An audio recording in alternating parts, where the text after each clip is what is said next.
llegado, ni siquiera en el juicio. Yo no tengo dónde ir a vivir, tengo 3 menores. Esta señora lo único que hace es ampliar con una especie de chamizo. Siempre he tenido la esperanza de que algo se pudiera hacer. Estamos todos con ella. Diabética, huelga de hambre, pues ha desmayado.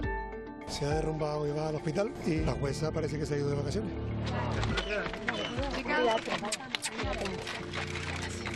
Y espero que alguien nos escuche y que mi madre salga pronto de la cárcel. Estamos ante un supuesto que no requiere urgencia ninguna en la ejecución de la pena, que no hay riesgo de fuga. Es una cuestión de justicia. Josefa está en la cárcel, ese indulto llega tarde. Una situación profundamente injusta y yo diría hasta absurda. Con la adecuación del inmueble para que Josefa pueda tener su casa, atender a sus nietos, atender a su familia.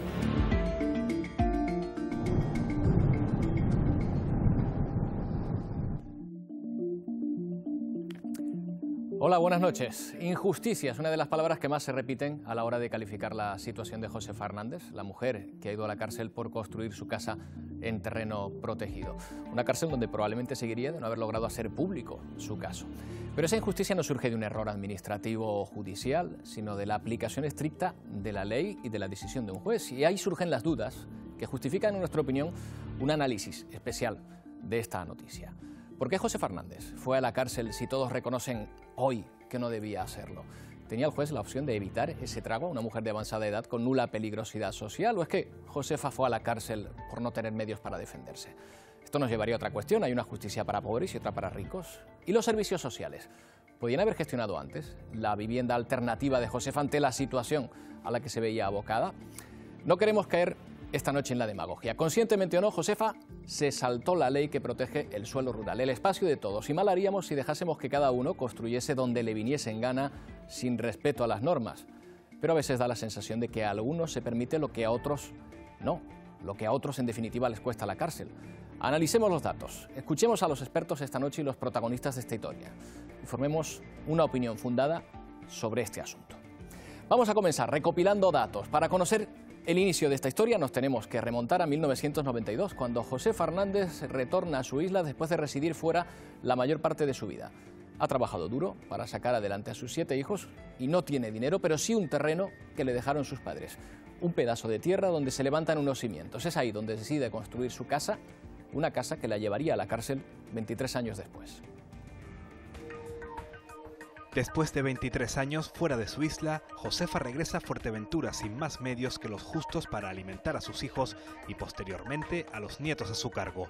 Su único patrimonio es un pequeño terreno que hereda de sus padres. Es sobre ese terreno donde levanta una pequeña vivienda para toda la familia. Hay muchas viviendas que están allí con una antigüedad, algunas de ellas de más de 100 años. No suelo protegido en sí, con un alto nivel de protección, es un suelo rústico de protección agrícola y ganadera. Josefa no sabe de leyes y asegura que nunca supo que el terreno de sus padres estuviese en zona rural, pero sí sabía de penurias, de una casa que se resquebrajaba y que apenas servía para proteger del frío y las goteras a su hija discapacitada y sus nietos. Para que la casa no se venga abajo, realiza una ampliación y reformas, obras que años después la llevan a la cárcel a raíz de una denuncia del Seprona. La casa se estaba deteriorando, entonces ellos le dijeron que o arreglaba la casa o le podían quitar a los niños, porque los niños vivían en mi casa. La casa por dentro estaba toda apuntalada, porque los techos estaban cayendo y estaba toda apuntalada. Josefa tiene que verse las caras con la justicia. Paga los 700 euros de multa, pero no lleva a cabo el derribo al que la obliga la sentencia. En 2014 es condenada a 6 meses de cárcel por rebeldía. Porque mi madre ni ha matado ni ha robado. Y hay gente que ha matado y ha robado y están en la calle. Y mi madre no ha matado ni ha robado. Ha fabricado en un sitio que es de ella. A través de un abogado de oficio presentan recursos y solicitan su indulto. Estos caen en saco roto. En julio, la jueza sustituta pide la aplicación inmediata de la pena de cárcel. La jueza supuestamente vio que estaban los medios fuera, se cabreó muchísimo y dijo que ya no había manera de nada, que no iba a esperar ni que el fiscal resolviera el caso. Empieza la cuenta atrás para que Josefa pise la prisión. Su familia, desesperada, decide hacer público su caso. La abuela de Betancuria comienza una huelga de hambre. Esto se difunda más, de que llegue a los grandes, como quien dice, para que se dé cuenta que me da que es una injusticia muy grande, muy grande. Su caso da la vuelta al país. Surgen iniciativas que piden su indulto, pero la salud de Josefa se resiente. Su edad, la diabetes que padece y la tensión que vive hace que se vea obligada a terminar su huelga de hambre en el hospital.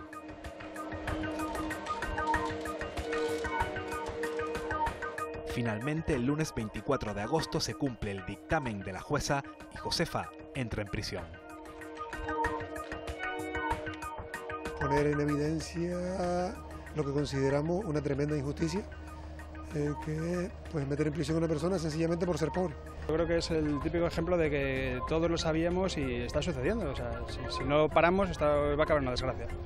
Pero la presión social surte efecto. El propio presidente del gobierno, Mariano Rajoy, anuncia que será indultada. Creo que es una cosa de sentido común porque se ha creado una situación profundamente injusta y yo diría hasta absurda.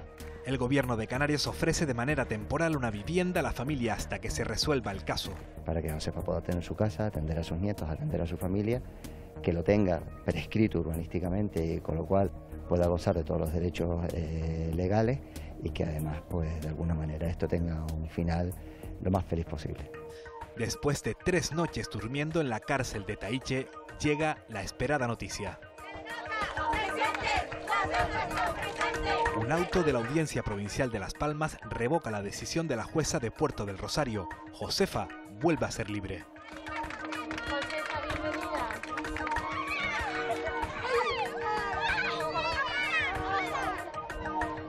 Josefa vuelve a abrazar a los suyos, detrás 72 horas privada de libertad, muchos sueños rotos, pero también la esperanza de que termine su calvario judicial y administrativo. Bueno, ya ven que la familia de José Fernández es grande, 7 hijos, 18 nietos. Hay un punto de encuentro para todos ellos, el bar de una de sus hijas, donde han mascado algunos días la preocupación, la desesperación incluso por este asunto, pero han celebrado también allí la alegría del reencuentro. Y es en ese punto, que se llama la Casa del Queso, en Fuerteventura, donde encontramos bien arropada por sus familiares esta noche a Josefa Hernández. Josefa, buenas noches, ¿cómo se encuentra? Buenas noches. Pues bien.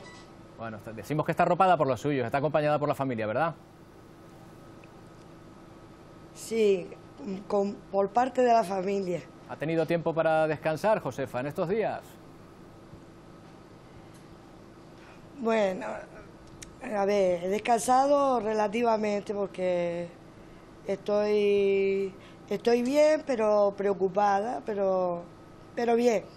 Bueno, por lo menos ha llegado ese indulto. Ahora la parte que le queda por resolver es una parte importante también, pero ya le han dicho que va a recibir la ayuda de una vivienda nueva y también la forma para derribar la parte de su casa y poder legalizarla, la parte de su casa que no era legal, que estaba construido en suelo público.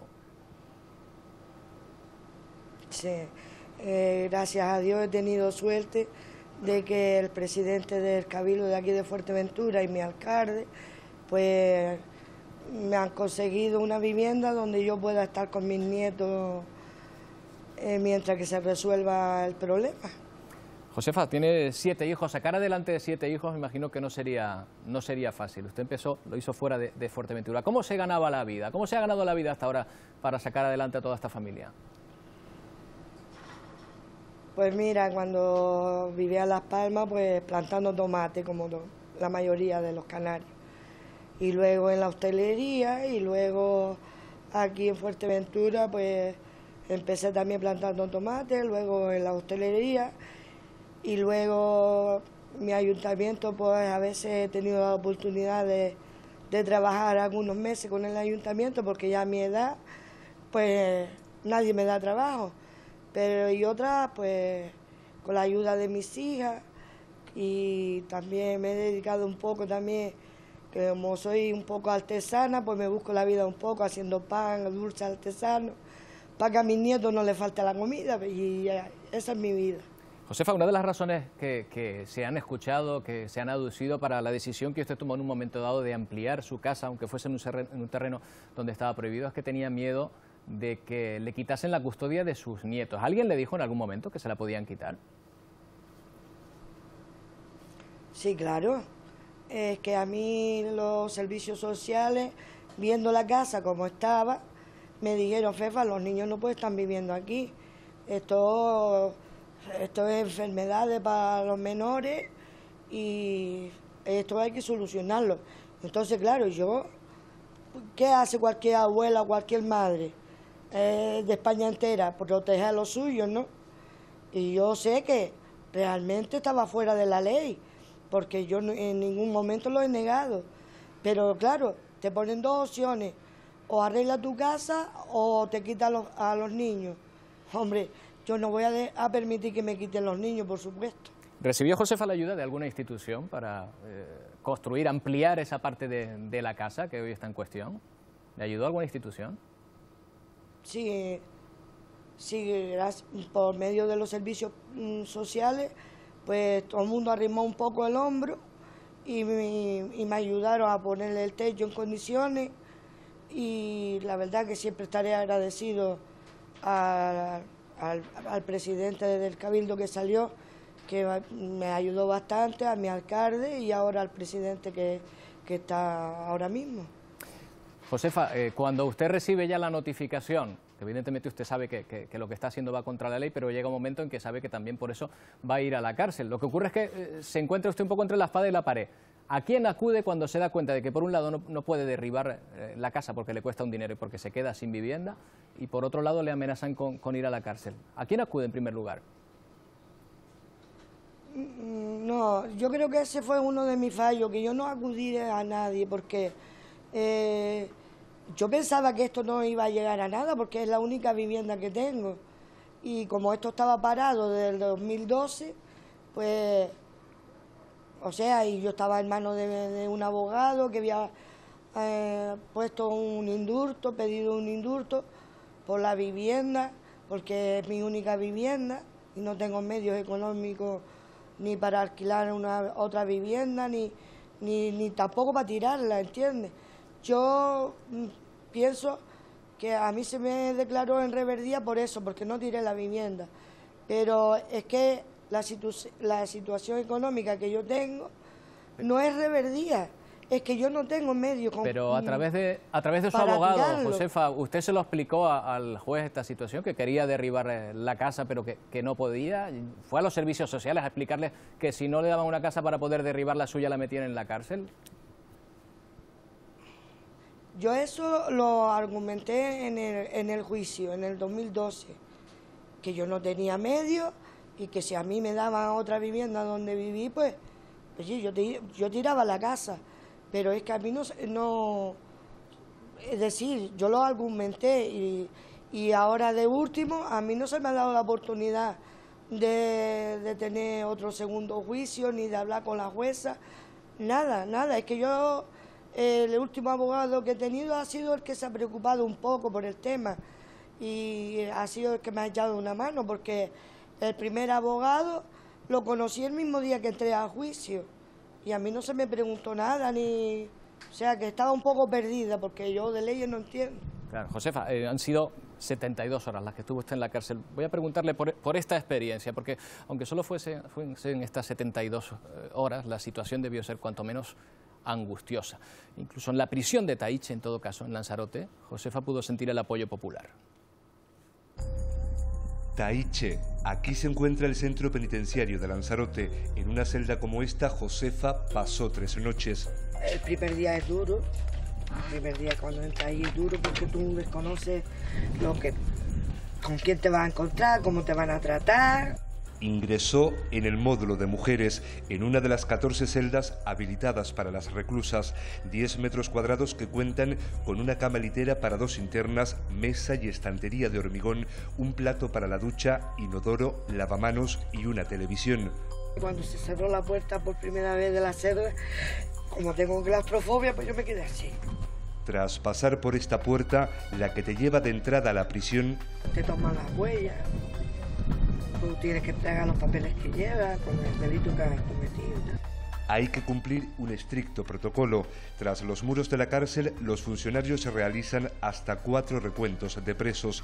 A las 8 de la mañana, 2 del mediodía, 7:30 de la tarde y 9 de la noche.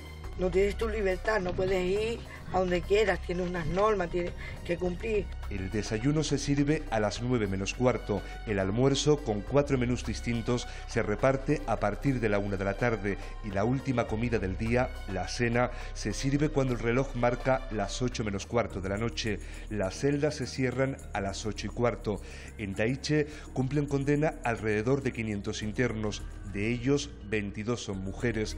Los reclusos a lo largo del día cuentan con 7 horas para realizar diferentes actividades. Unas se iban al gimnasio, otras a coser, otras a bordar, otras a leer, otras a hacer gimnasia en el patio. Josefa, durante su estancia en prisión, siempre estuvo acompañada, como llaman en el argot penitenciario, por una interna de confianza. Mi amiga Estela, es que esa mujer es un amor, y me dijo, cuando se cerraron las puertas, claro, yo me quedé impresionada, ¿sabes? Porque yo decía, Dios, que me voy a ahogar, que me voy a ahogar. Y ella me decía, mira por la ventana, que no te va a pasar nada, Fefa, no te va a pasar nada. Tú respira por la ventana, que no te va a pasar nada. A pesar de la frialdad que reflejan estos pasillos, Josefa Hernández recibió el respaldo de los funcionarios y el calor de los presos. Le enviaban cartas de ánimo. Es que se tranquila, señora, que nosotros la apoyamos, que sabemos que esto no es justo, o sea, dándome ánimo. Palabras de aliento, palabras de apoyo que la abuela de Fuerteventura recibió durante 72 horas, en el tiempo que permaneció en Lanzarote, entre rejas. Bueno, finalmente salió después de esas 72 horas en prisión. A Josefa, lo han podido escuchar, le dio tiempo incluso de hacer una amiga. Josefa, ¿quién es Estela? Cuéntenos. Estela, la verdad que Estela es un amor, es una chica de 30 y poco de años, pero la verdad que tiene una filosofía de vida increíble. Y yo, como no soy ni juez ni parte ni para juzgar a nadie, pero como persona es lo máximo, porque te apoya, te anima, tiene mucha psicología. En ningún momento me dejaba que me viniese abajo, y la verdad que parte de lo poquito que lo pasé bien se lo debo a ella. ¿Cuál fue el peor momento, Josefa? ¿La entrada en prisión o quizá aquellos momentos también tan difíciles durante la huelga de hambre a la que usted recurrió para hacer público su caso? No, para mí lo peor de todo fue entrar en prisión, porque, como ya he dicho, como tengo claustrofobia, pues yo me pensaba que me iban a encerrar ahí y me iba a asfixiar, ¿no?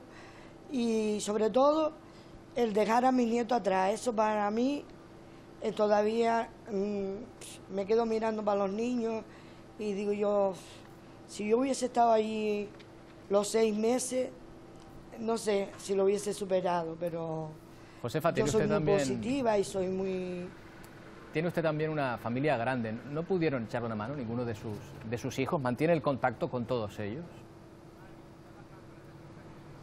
Sí, claro. Mis hijos es lo mejor que tengo. Y lo que pasa es que también somos una familia donde hay mucho paro, donde estamos todos dependiendo prácticamente de mi hija, los de mi casa, ¿no? Después mis demás hijos que viven en Las Palmas, pero tienen sus hipotecas, tienen sus situaciones también de paro, y la verdad que los que me pueden ayudar siempre me echan una mano, pero es que son 3 niños los que yo tengo que sacar adelante, y ahora vienen los colegios, y ahora es que eso es muchas cosas.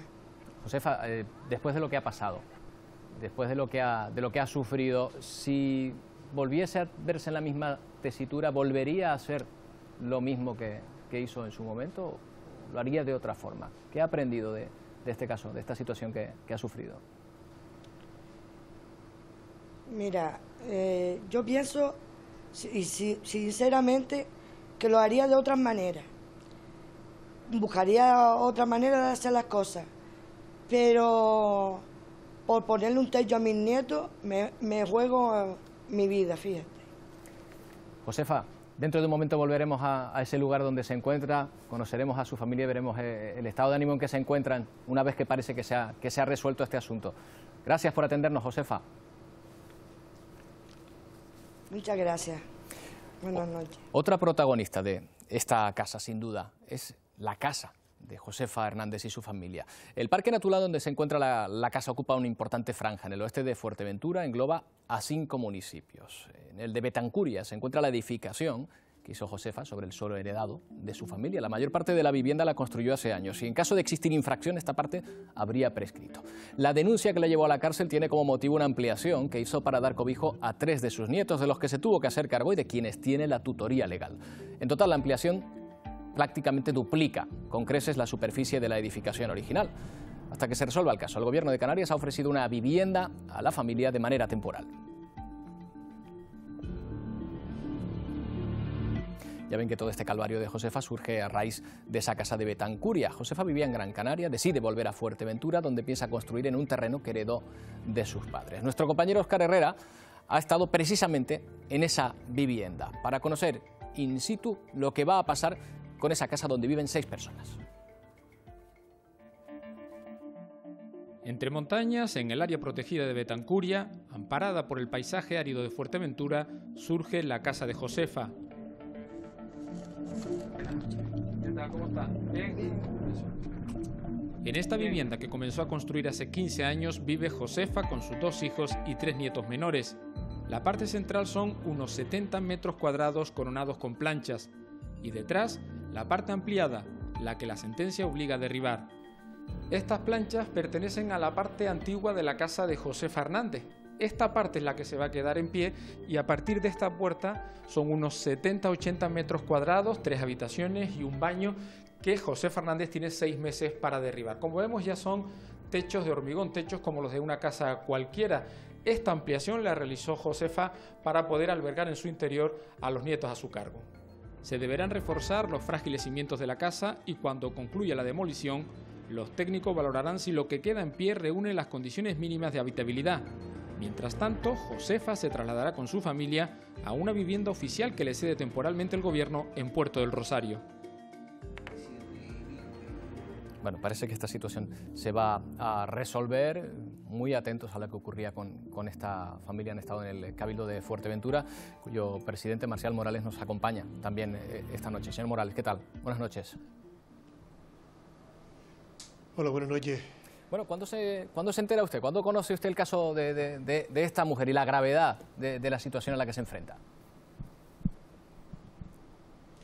Bueno, pues la semana antepasada, los días en que se convirtió en noticia esta situación, de noticias no agradables, y cuando doña Josefa de inmediato a conocerse se puso en esa actitud de reivindicación con huelga de hambre ante la Dirección Insular de la Administración del Estado en 1 de mayo en Puerto del Rosario, y bueno, pues me acerqué a saludarla, a saludar a su familia y a conocer directamente la situación. Ahí fue donde tuvimos conocimiento preciso de lo que estaba ocurriendo y de la gravedad de lo que podía ocurrir. ¿Y qué puede pasar ahora, señor Morales? ¿Se ha solucionado este asunto? ¿La casa causante de esta polémica, de esta sentencia, se va a tener que derruir en su totalidad? Porque creo que hoy han estado de más allí, en esa edificación, ¿verdad? Bueno, con independencia de cualquier otra consideración, lo cierto es que hay una sentencia que habla de demolición y que la sentencia hay que cumplirla.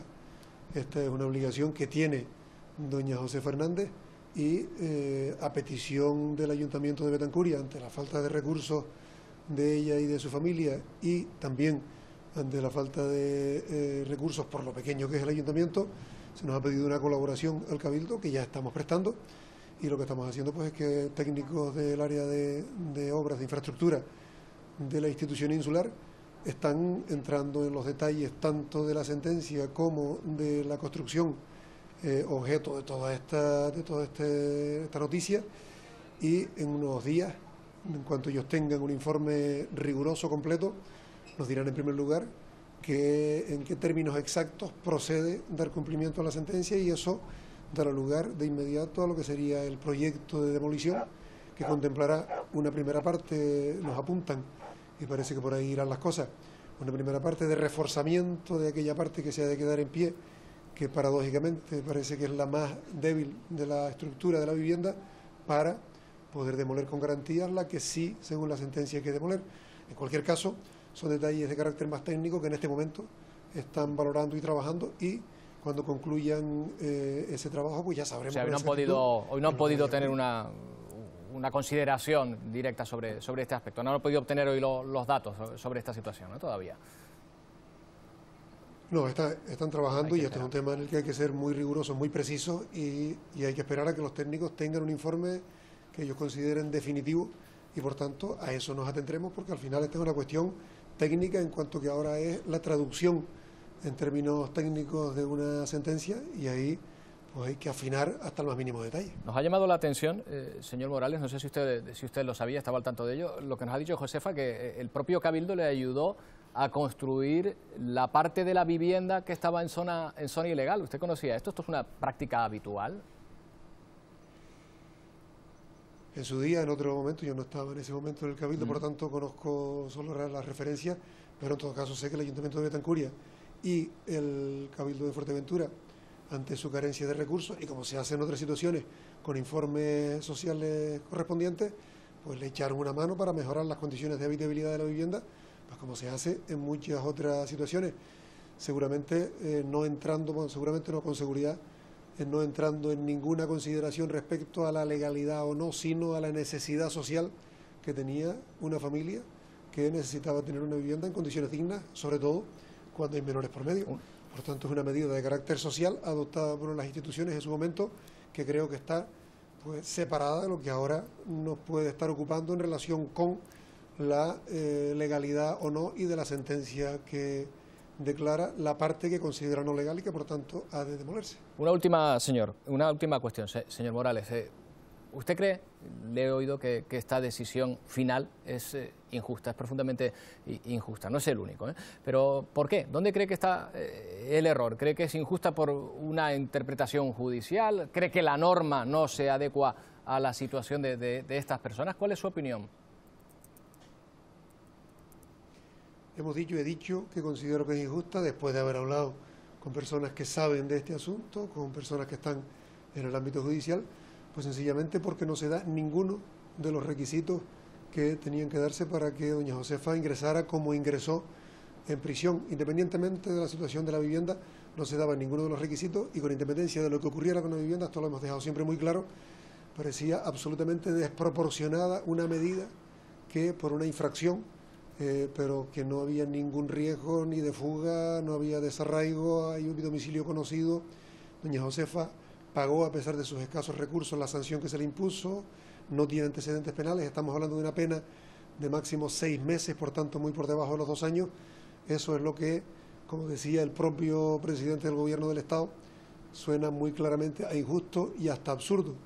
Y desde luego, pues parece que en la comparación con otras situaciones, pues no parece que sea una decisión acertada, una decisión proporcionada, mucho menos una decisión humana. Gracias, señor Morales, por atendernos. Buenas noches. Gracias a ustedes. Buenas noches.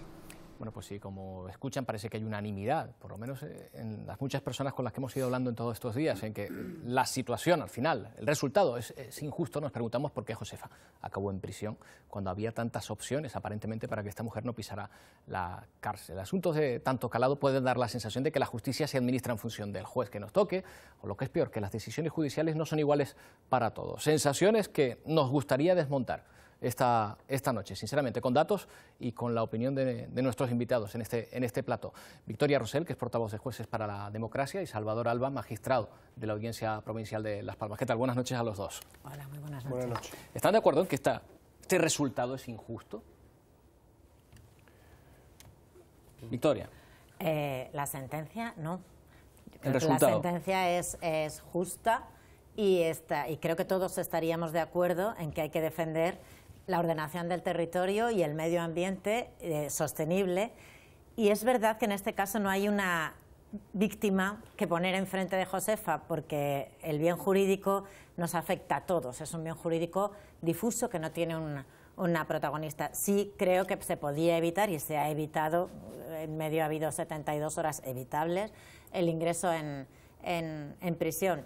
La cuestión es, y me parece muy bueno el título que habéis puesto al programa, de el fallo de la justicia, pero la cuestión es si la justicia ha sido quien ha fallado, o para que fallara la justicia previamente tienen que haber fallado muchísimas otras instituciones y sobre todo la coordinación entre ellas.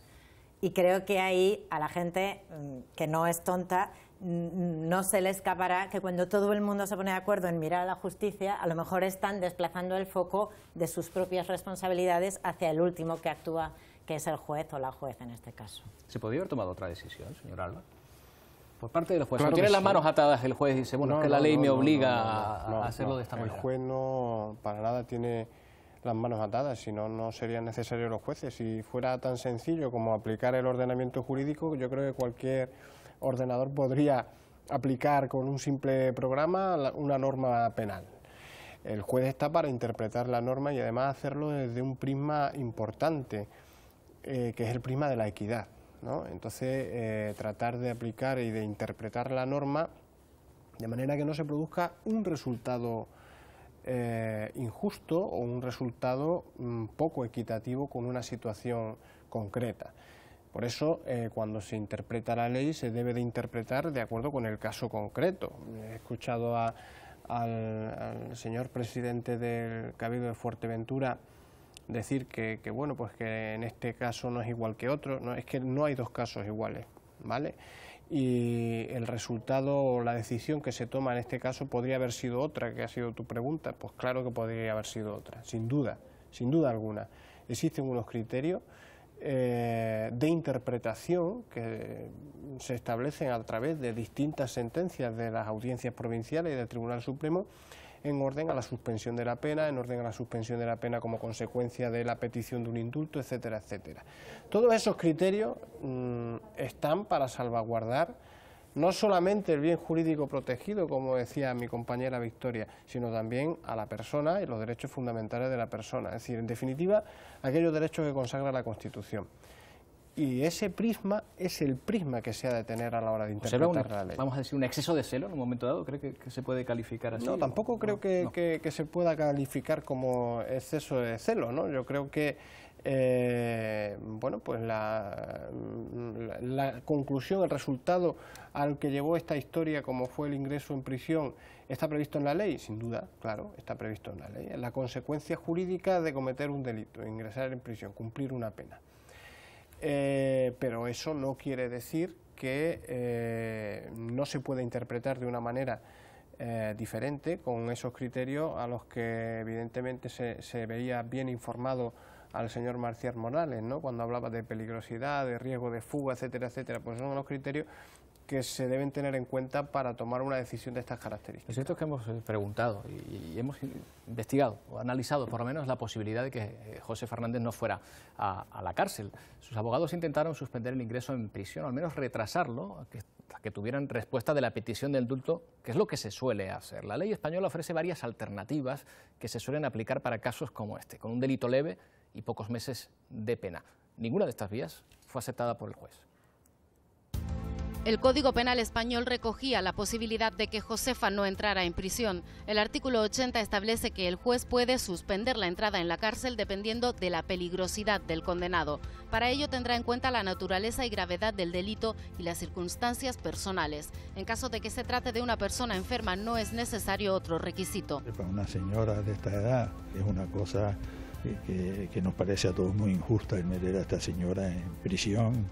El artículo 81 recoge las 3 condiciones para no entrar en la cárcel: que sea la primera vez que se delinque, que la pena sea menor a 2 años y que se satisfagan las responsabilidades civiles, es decir, la multa que Josefa pagó. La precipitación en la medida de entrar en prisión supone para mí ir en contra del derecho objetivo. El perfil criminológico de Josefa es bajo o nulo. Por tanto, yo creo que podía haber habido otras medidas. Medidas que recoge el Código en sucesivos artículos. La jueza podía haber sustituido la cárcel por arresto domiciliario, por trabajos a la comunidad o por otra multa. Rechazadas las alternativas, aún hay otro apoyo a Josefa en el Código. El artículo 4.4 establece que, solicitado el indulto, se velará por el derecho del procesado aplazando su entrada en prisión hasta que se resuelva. Además del Código, la Constitución española deja claro que meter a una persona en la cárcel debe tener una finalidad. Yo creo que va incluso en contra del artículo 25.2 de la Constitución en cuanto al objeto de cumplimiento de la pena, resocialización y reeducación. Aquí no iba a tener ningún efecto aplicar una pena para un delito que yo entiendo que de bajo perfil no iba a conseguir el objetivo que tiene el cumplimiento de las penas, sobre todo las penas de privación de libertad, que hacen que encima a los propios penados les supone un daño psicológico importante. Se suma el hecho de que los perjudicados por el delito, es decir, el Gobierno de Canarias como garante del espacio protegido y la sociedad representada por la Fiscalía, no solo no pidieron la entrada de Josefa en la cárcel, sino que expresaron formalmente su deseo de que se suspendiera la ejecución de la sentencia.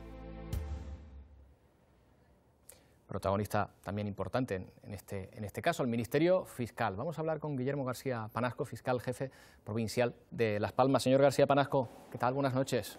Hola, buenas noches. Bueno, ustedes llegan en un momento dado a pedir incluso 2 veces que no se ejecute la sentencia, por lo menos la parte de prisión, ¿no? Sí, una vez que se produce una sentencia condenatoria firme en un delito como este, caben distintas alternativas a la hora de ejecutar la sentencia, ¿no? En este caso concreto se utilizaron 2 vías. Una primera, una petición de suspensión de la ejecución de la pena, es decir, bueno, tiene usted una pena de prisión que usted en principio debe cumplir, pero si no la cumple o se le concede la suspensión de la ejecución de la pena, siempre que usted cumpla una serie de condicionantes, ¿no? Y la segunda vía era la petición de indulto. En ambos casos la Fiscalía se mostró contraria al ingreso en prisión y apostó claramente por buscar una fórmula alternativa al ingreso a la prisión. En un primer caso nos opusimos a nos mostramos favorables a la suspensión de la ejecución de la pena, condicionado a que se procediera a la demolición de lo indebidamente construido, y en el segundo caso también nos mostramos favorables a que se suspendiera la ejecución de la pena mientras se tramitaba el indulto. O sea, que ustedes estaban a favor de que se derribase la parte construida ilegalmente, pero no de la entrada en prisión de Josefa Hernández. ¿Surtió efecto alguno de estos escritos, de estas oposiciones a la entrada en prisión?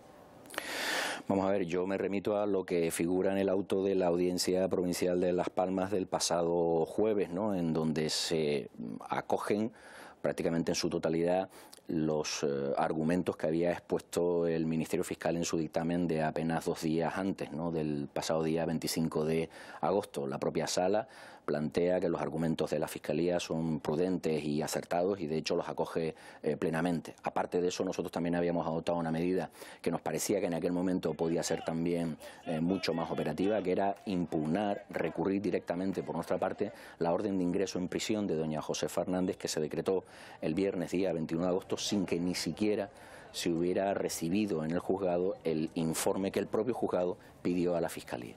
Señor García Panasco, ¿se opone el Ministerio Fiscal que usted dirige habitualmente a las penas de prisión? ¿Es habitual que ustedes reclamen que no se entre en la cárcel con 6 meses de cárcel o fue lo llamativo de este caso lo que le llevó a hacerlo?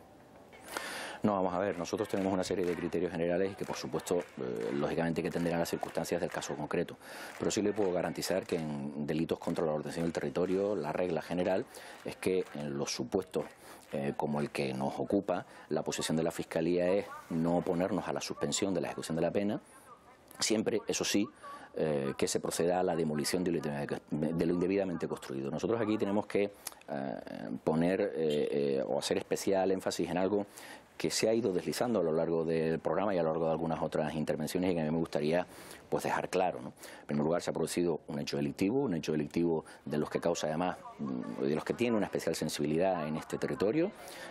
Ha habido una sentencia condenatoria del año 2012, ha habido un recurso de apelación del año 2014 en donde se confirma esa sentencia y las circunstancias personales, económicas y sociales de esta persona, de la señora doña Josefa Hernández, pues ya fueron tenidas en cuenta a la hora de fijar la pena, que en este caso es la mínima legalmente prevista de 6 meses de prisión. A partir de ahí es evidente que hay que valorar las circunstancias del caso concreto para decir si esa pena que está impuesta y que en nuestro juicio es correcta debe ser ejecutada o no. Claro. Y en ese tema la posición de la Fiscalía ha sido coherente con supuestos similares a los que nos ocupan. Claro, no ingreso en prisión a condición de que se proceda a la demolición. Porque lo más importante para nosotros desde el punto de vista de la Fiscalía es que se proceda a la demolición. Claro. Porque lo más importante de estos delitos es la protección del territorio. Y los espacios naturales protegidos son de todos. Y en ese sentido es la Fiscalía la que, como representante de la sociedad ante ante los tribunales, debe instar a que lo más importante, lo decisivo, para nosotros lo relevante, es efectivamente que se proceda a esa demolición. Claro, lo que ocurre es que, en principio, da la sensación de que si ustedes sistemáticamente se oponen a la pena de cárcel, parece que no es el resultado más adecuado, la medida más adecuada para resolver este tipo de problemas desde el punto de vista legal. Sin embargo, nos sorprende ver que en la reforma del Código no solo se mantiene, sino que se amplía incluso la pena de cárcel. ¿Esto no viene a ser un poco contradictorio, la postura que mantiene habitualmente el Ministerio Fiscal con el endurecimiento de la pena, de 6 meses como pena mínima a 1 año? Vamos a ver, son dos temas distintos. La ley la promueve el Parlamento. Por lo tanto, los políticos a los que los ciudadanos votamos cada 4 años configuran el Parlamento y ellos son los que deciden la política criminal y son los que deciden qué conductas deben ser sancionadas penalmente. Hay que partir de la base también de que no toda construcción ilegal es delito. Solo es delito aquellas construcciones ilegales que se producen, primero, que no solamente son ilegales, sino que además son ilegalizables, es decir, que no solamente es que yo he construido sin licencia, sino que aunque la hubiera pedido nunca me lo hubieran dado, y en segundo lugar, además, no en cualquier suelo. Una construcción ilegal en un suelo urbano nunca es delito, solo es delito si uno construye ilegalmente y además de forma ilegalizable en un espacio natural protegido, en un dominio público, en un vial, en una zona verde, etcétera. Por lo tanto, solo aquellas infracciones más graves contra la ordenación del territorio son constitutivas de infracción penal. Y precisamente por eso es por lo que el legislador considera que esa conducta especialmente grave debe ser reprochada penalmente y además considera que efectivamente existe un clamor, una exigencia social de que estas conductas sean perseguidas y sean castigadas. A partir de ahí, bueno, depende también de las circunstancias del caso concreto. Se ha impuesto en este caso, insisto, la pena de 6 meses de prisión en función precisamente de esas circunstancias. Circunstancias que además yo creo que efectivamente lo que debiera haber justificado hace ya bastante tiempo era precisamente que por parte de las administraciones competentes en materia de servicios sociales se hubieran podido solucionar la situación de doña Josefa, ¿no? Porque sí que ciertamente nos parece que quizás si hubiera habido algo más de coordinación administrativa, es posible que a lo mejor pues no se hubiera tenido que llegar a esta situación. Una última cuestión, señor García Panasco, no sé si tiene los datos, pero ¿cuántos expedientes o cuántos casos como este que llevan por la vía penal más o menos manejan ustedes cada año? ¿Y conoce casos como el de Josefa que hayan terminado en la cárcel o esto es una excepción? Vamos a ver, desde el punto de vista penal, el índice que tenemos en esta provincia, en la provincia de Las Palmas, que son los datos que yo manejo, es que normalmente este tipo de asuntos, desde el punto de vista penal, se inician por denuncias que se reciben en la propia Fiscalía. Nosotros incoamos aproximadamente entre 40 y 50 diligencias de investigación al año. Nosotros formulamos aproximadamente unas 20 acusaciones al año, que es más o menos el mismo número de sentencias condenatorias que se producen en esta provincia. En cuanto al ingreso en prisión, pues lógicamente depende de las circunstancias. Un supuesto que no es exactamente igual porque no es una construcción ilegal en sentido estricto, pero que es una prevaricación urbanística cometida por un alcalde, exalcalde de un municipio de Lanzarote, de 6 meses de prisión, ha determinado que se ha producido el ingreso en prisión de esta persona porque tenía antecedentes. Normalmente en estos tipos delictivos no nos encontramos con personas que tengan antecedentes penales y por lo tanto aplicamos un criterio que por otra parte es general, no solamente en estos tipos delictivos sino en cualquier otro. Una primera condena a menos de 2 años de prisión si no existe una especial peligrosidad o una reiteración delictiva porque existan causas anteriores o múltiples detenciones, etcétera, y en donde además exista un compromiso de que se proceda a la demolición de lo indebidamente construido. El criterio de la Fiscalía, en este como en todos los casos, con independencia de la situación económica de la persona, ha sido siempre el mismo. Yo desde luego niego por parte de la Fiscalía al lado de la llamada vara de medir y desde luego niego absolutamente que por nuestra parte exista una justicia para ricos y otra para pobres y además creo que hemos dado buenas muestras de ello en los últimos años. Bueno, pues estamos tratando, como decimos, de desmontar porque nosotros también creemos en la justicia, una institución básica y que creo que con los datos en la mano pues nos podremos formar una opinión. Veremos al final del programa si es esa a la que llegamos, la conclusión a la que llegamos. Señor García Panasco, gracias. Gracias a ustedes, buenas noches. ¿Creen ustedes que puede existir 2 varas de medir? Porque da la sensación a veces de que intencionadamente o no va a depender mucho de quién tenga que juzgar el caso para que el resultado de mi caso sea uno o sea otro. Señora Rosario. Yo creo que lamentablemente depende bastante más de los medios de la persona afectada que del juez que te toque, que es lo que más o menos estamos planteando o debatiendo. Yo insisto en que me parece que todo el mundo ha reaccionado en el último momento, absolutamente al final, cuando ya a Josefa se le había colocado al borde del abismo y le faltaba un paso ya para caer o dejarse caer o dejarla caer. Seamos honestos, ha habido muchísima más intervención previa al mes de agosto de 2015, donde se podían haber solucionado muchísimas cosas, pero es que, además, bueno, la propia Fiscalía en juicio pidió 2 años de prisión y 8.400 y pico euros, 12 veces más de multa, y luego se puso al indulto, y se deben y se pueden tener en cuenta muchas circunstancias que yo creo de verdad que la juez tuvo en cuenta en sentencia al ponerle la mínima de 6 meses, no los 2 años que pedía el Ministerio Fiscal, y la mínima de 720 euros de multa, no los 8.000 y pico, que habrían sido un obstáculo más para la suspensión y para el no cumplimiento de la pena. Yo no soy favorable al cumplimiento de las penas cortas de prisión, pero precisamente por el camino se puede sustituir, y suele haber informes desfavorables, por trabajos en beneficio de la comunidad que a la vez tienen que proveer las administraciones a la propia justicia, porque la justicia no puede poner al reo a pintar el juzgado, tienen que ser los trabajos en beneficio de la comunidad en coordinación y facilitados por otras instituciones. Hay menores y hay incapaces en medio, y en este país la falta de apoyo o los recortes a la ley de dependencia por parte del Estado de las comunidades autónomas suponen que gente como Josefa, que es el sostén de nietos y de hija incapacitada, menores, tendría que haber tenido un salario y otros medios de vida. Y, por supuesto, una vivienda alternativa en lo que arreglaba no ampliaba, porque eso es ilegal, y debemos de verdad ser bastante implacables con eso. Sí es verdad que puede haber una sensación muy extraña al ver a esa señora entrar en prisión en la misma isla donde hay 17 hoteles ilegales, y ahí sí que es verdad que los medios de esas personas no acusadas por la propia Fiscalía o por otros vecinos o por otras administraciones, como promotores de obras ilegales, sí llama la atención. Ahora hablaremos, dentro de un momento hablaremos precisamente de esos hoteles ilegales, de esa situación que se da en el mismo caso que ella, pero una de las cuestiones que nos planteamos esta noche es si había una justicia para pobres y otra para ricos, y en cierta manera lo que acaba de decir usted es que sí, que no es el mismo resultado según los medios que tenga cada persona. No estoy plenamente de acuerdo con eso. Es verdad que puede ocurrir, ¿no?, que por no tener medios suficientes como para hacer frente a una correcta defensa en un juicio, pues el resultado pueda ser distinto. Pero no lo veo tan claro. Yo confío, creo, estoy convencido de un sistema judicial como el nuestro, que es completamente piramidal. Y es piramidal porque en el vértice de esa pirámide se supone que se ubica la seguridad del ciudadano, la seguridad jurídica, ese último escalón o esa última puerta que garantiza el derecho del ciudadano. Es lo que ha pasado en este caso. En este caso se tomó una decisión en primera instancia. A la hora de ejecutar la sentencia, no sé si quien ejecuta la sentencia es el mismo juez que la dictó, no lo sé, no me consta, no sé si el que dictó la sentencia en 2012 y el que la ejecuta es el mismo. Vicky dice que no, yo creo que, pues bueno, pues si no es el mismo, razón de más. Pero se adopta una decisión en primera instancia.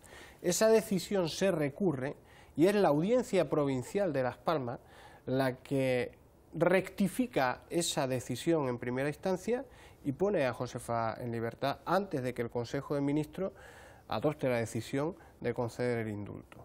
¿Por qué? Porque se ha subido ese escalón en esa pirámide de la primera instancia, que es la base, a un tribunal de apelación que, en base a los criterios y a las muchísimas resoluciones y sentencias que se han adoptado en la Audiencia Provincial de Las Palmas, se suspenden las condenas inferiores a 3 años cuando se solicita un indulto. Es un criterio que tenemos adoptado en la Audiencia Provincial de Las Palmas, y esta sentencia era de 6 meses.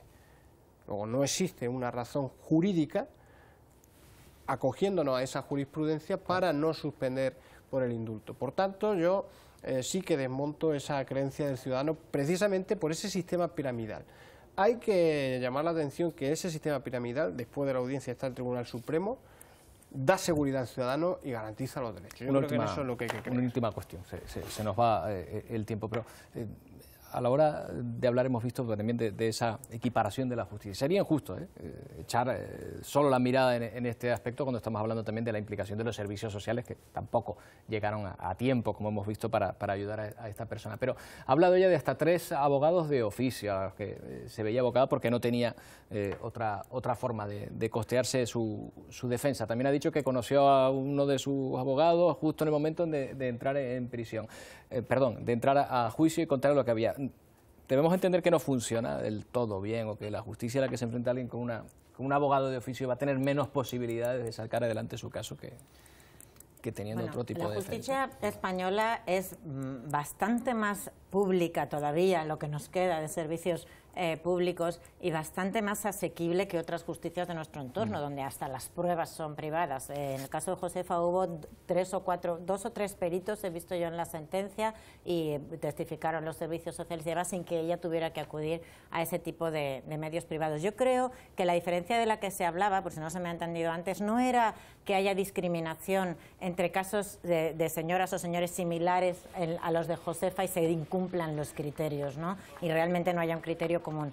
Los abogados de oficio, la abogacía de oficio es la misma abogacía particular en sus turnos de oficio, y yo conozco gente, creo que hay que romper una lanza por gente que hace un trabajo encomiable que a veces les cuesta dinero, porque además es que cobran mal y tarde, y es tremendo esto, igual que la justicia de guardia y el tribunal de guardia, que también están haciendo lo mismo. Yo creo que donde realmente sí que debemos hacer la reflexión de si estamos siendo justos en el sentido que nos planteaban, no era en casos similares al de Josefa, si las sentencias son dispares o se entra o no entra en prisión, que de verdad creo que debía evitarse, no se ha evitado esas 72 horas, pero se ha evitado por la audiencia antes que por el indulto del Consejo de Ministros, sino si en los asuntos donde realmente hay gente poderosa, grandes poderes económicos, grandes hoteles comparados con Josefa, ahí estamos dando la misma respuesta. Y creo que ahí la gente razonablemente ve comparaciones insostenibles. Claro.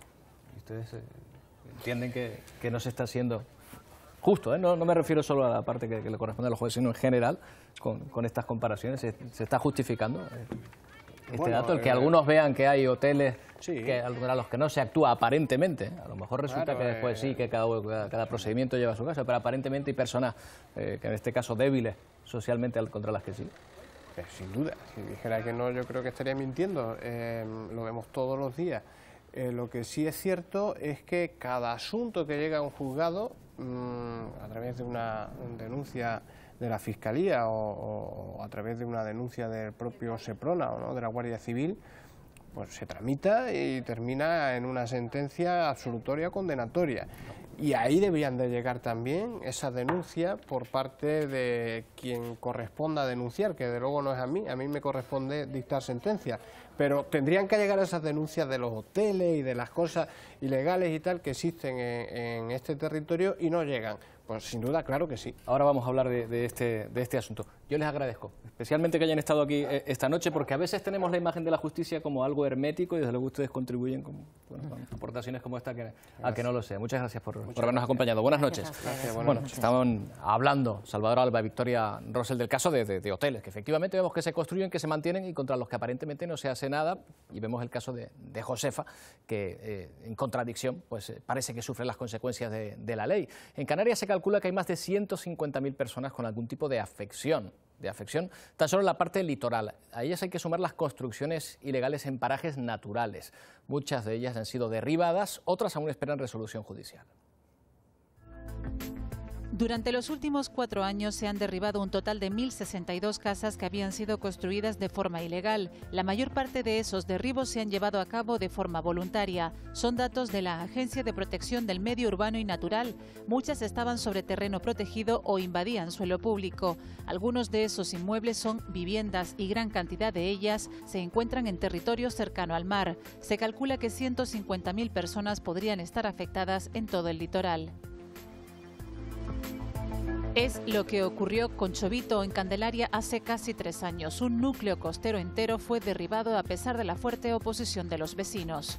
Tener un conocimiento de esa situación al objeto de buscar todas las medidas posibles para evitar situaciones como lo que ha ocurrido con Josefa.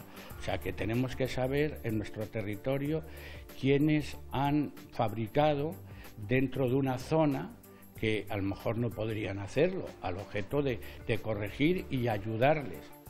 La Agencia de Protección del Medio Urbano y Natural calcula que cada año y medio se da un caso de un posible inmueble ilegal en zona protegida. Hay casos muy conocidos, uno de ellos es el de la ampliación de este chalet en Gran Canaria.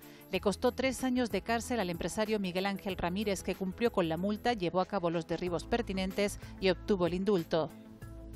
Pero las afecciones no solo pertenecen a viviendas de particulares, afectados también están un total de 22 hoteles declarados ilegales en Lanzarote. De momento no han sido derribados y siguen funcionando. En algunos casos, como el Papagayo Beach, triplica las dimensiones permitidas. Esa permisividad tiene que desaparecer. O sea, lo que pasa es que como ha habido tantos años que se ha permitido, o por lo menos se ha hecho la vista gorda, o se han mirado hacia otro lado, pues ahora hay que entrar en la situación reales que estén en todo el archipiélago. ¿Quiénes deben? ¿Quiénes son los primeros que tienen que entrar en eso? Yo entiendo que los ayuntamientos, las administraciones locales. En Fuerteventura ocurre lo mismo con varios complejos hoteleros como el Grandes Playas y el Oliva Beach. Se elevan justo al borde de la costa y en las dunas de Corralejo. Han conseguido esquivar la ley de costas porque se les ha concedido varias décadas más de explotación.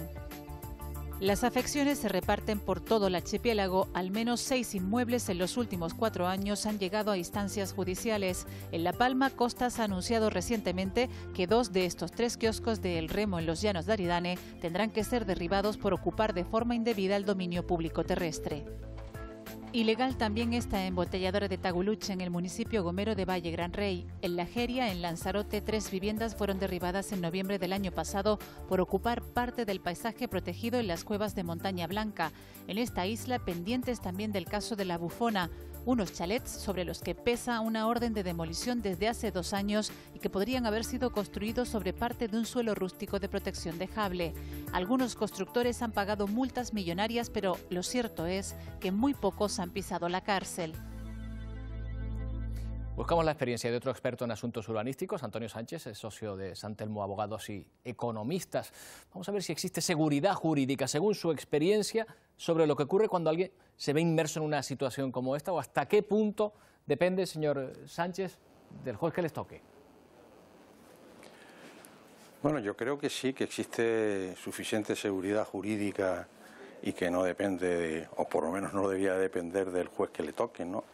Lo que yo sí creo es que lo que no le podemos pedir tampoco a los servicios judiciales, a la magistratura, que hagan los deberes que le corresponden muchas veces a las administraciones públicas.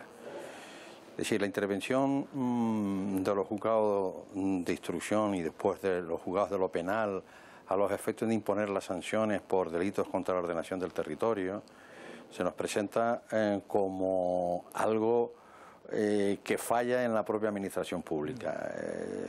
Si nos leemos el preámbulo tanto del Código Penal del año 95 como el reciente que se aprobó este año en marzo del 2015, la ley orgánica que modifica el del 95, resulta curioso que en ese preámbulo se dice que en estos delitos contra la ordenación del territorio se han impuesto, o sea, no ahora, sino ya venían impuestos, como digo, de la legislación anterior, porque las administraciones públicas no hacen sus deberes respecto al control de ese territorio.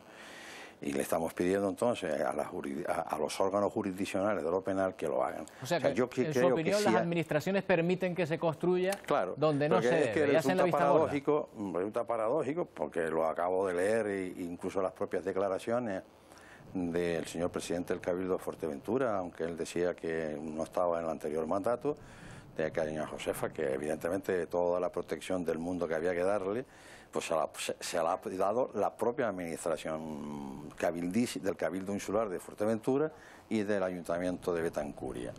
Entonces, claro, yo soy Josefa y digo, si la propia administración me auxilia, me ayuda, con la finalidad de lo que sea, de evitar que esos niños estén en una situación peligrosa, una situación de insalubridad, pero no tiene mucho sentido. O sea, es que hemos llegado desde cuando ella cometió la infracción, que además, lo que yo sí creo en mi opinión personal, es que esa intervención mediática que ha habido sobre el asunto de doña Josefa viene dada por el clamor popular que ha supuesto que a esta señora, que yo no conozco ningún caso conozco que con 6 meses de pena y sin ningún tipo de antecedentes se ingrese en prisión, pero bueno, es la decisión de su señoría, que entendió que esta señora era rebelde, contumaz y que no quería cumplir con una sentencia, pero cuando ha sido todo el clamor popular que ha habido. La verdad es que no se puede, el territorio está absolutamente protegido, y lo que usted estaba diciendo hace unos minutos sobre si hay justicia para pobres, justicia para ricos, yo creo que no, lo que pasa que si hay tantos supuestos a lo largo de todo lo que constituye el territorio del archipiélago, pues podrá producirse determinadas desviaciones en esta materia. Pero creo que tanto los jueces como los fiscales actúan dentro de la más estricta legalidad. Aplican la ley por principio de legalidad. Otra cosa que el legislador haya establecido determinados tipos penales que a lo mejor no debían existir. Para mí, en mi opinión, no debería existir el delito contra la ordenación del territorio como tal. No como delito por vía penal, sino a lo mejor por vía administrativa, buscar otra fórmula. Que administrativamente se resolvieran los asuntos estos. Hay suficientes mecanismos en las leyes administrativas suficientes para poder corregir estas conductas. Y no desviemos a córner, como se suele decir, o le echemos el balón fuera para que sean los jueces y fiscales los que resuelvan este tipo de problemas. Parece por lo que estamos hablando en esta noche que se trata de una cuestión que hay que arreglar entre todas las instancias. La judicial, que hemos analizado especialmente esta noche, es una de ellas porque nos ha llamado mucho la atención lo que usted mismo reconoce, que no se sabe o se conocen muy pocos casos en los que un caso como este, por 6 meses de prisión y nula peligrosidad social, ingrese en la cárcel. Señor Sánchez, lo tenemos que dejar aquí. Muchas gracias por atendernos esta noche. Pues muchas gracias. Acudido a nuestra llamada. Buenas noches. Vamos hasta Fuerteventura. Óscar Herrera está con la familia de esta mujer con la que hemos hablado hace un momento y él nos la va a presentar y nos va a contar, Óscar, el estado de ánimo de esta familia después de todo lo que ha ocurrido, esperanzados ante el futuro, dolidos todavía por lo que ha pasado. ¿Cómo te los has encontrado? Buenas noches, Roberto. Estamos a 25 o 30 metros del bello casco histórico de Betancuria y a unos 15 o 20 minutos en coche de la casa de Josefa, en la zona de Campo Viejo, esa zona protegida. Aquí, en este mini market bar, propiedad de la hija de Josefa, de Belén, ha sido un poco el lugar, el cuartel general donde se han seguido con intensidad todas las noticias. El lunes ese ingreso en prisión de Josefa y luego el jueves, además, esa salida en prisión la conocieron a eso de las 3 de la tarde. Y hoy, con Josefa, los familiares, los amigos, los vecinos han estado arropando a Josefa en esta entrevista de hoy y en este especial de la televisión canaria. Además, estos días hemos conocido también, Roberto, a Minerva, una de las hijas de Josefa, que ha estado esas 48 horas haciendo una huelga de hambre con su madre y que durante estos días se ha elegido un poco como portavoz de la familia. ¿Qué tal, Minerva? Muy buenas noches. Buenas noches. ¿Cómo has visto el programa? Bien, un poquito para que la gente vea lo que es la justicia que le han hecho, ¿no? Pero muy bien, me ha gustado el programa. ¿Cómo te imaginas la vida de tu madre a partir de ahora? Ha pasado ya unos días desde que dejó la prisión de Taiche. Hombre, ahora está un poquito tranquila. A veces tiene su más y menos de decir lo que pasa con la casa, ¿no? Pero bien tranquila, dentro de lo que cabe, bien. Un vecino, ¿no?, que ha seguido todos estos días desde este bar, propiedad de Belén, un poquito la situación. ¿Cómo ha vivido durante estos días todo lo que le ha pasado a Josefa, ese ingreso en prisión el lunes, la salida el jueves? Bueno, por aquí lo hemos vivido un poquito mal. Estos días que yo he estado fuera y qué injusto lo que están haciendo con ella. Perfecto, muchas gracias. Un dato, Roberto, la semana que viene, el miércoles, Josefa, que está aquí con nosotros, cumple años, 63 años. Confiemos en que ese día sea el comienzo de una nueva y mejor vida para Josefa una vez haya pasado este calvario y ese ingreso en prisión en el que estuvo en la cárcel de Taiche durante 3 días. Bueno, nos vemos ahora más tranquilos, seguro que mucho más que en la semana pasada y que las semanas anteriores en las que veían que Josefa se enfrentaba a esta situación a la que no se enfrenta mucha gente. Y de eso nos hemos dado cuenta esta noche. Óscar, ir a la cárcel con una pena de 6 meses de prisión. Gracias, Óscar, y gracias a la familia de Josefa por acogernos y reunirse en este lugar. Buenas noches. Gracias también a todos ustedes por habernos acompañado. Ojalá esta historia tenga final feliz. Ojalá el análisis de esta noche haya servido para que ustedes puedan formarse una opinión sobre este asunto. Sigan confiando en los servicios informativos de Televisión Canaria. Buenas noches. yo no me he negado, ni siquiera en el juicio. Yo no tengo donde ir a vivir, tengo 3 menores. Mi pecado ha sido hacer un techo para proteger a mis nietos, para que los servicios sociales no me los quitaran. Mi madre ni ha matado ni ha robado. Y hay gente que ha matado y ha robado y están en la calle. ¡Josefa libertad! ¡Josefa libertad! Yo creo que te diga de salir de prisión es mejor que la lotería. Empecé a gritar en mi casa, contento. Lloré de la emoción y todo cuando me llamaron. ¡Presente! ¡Presente!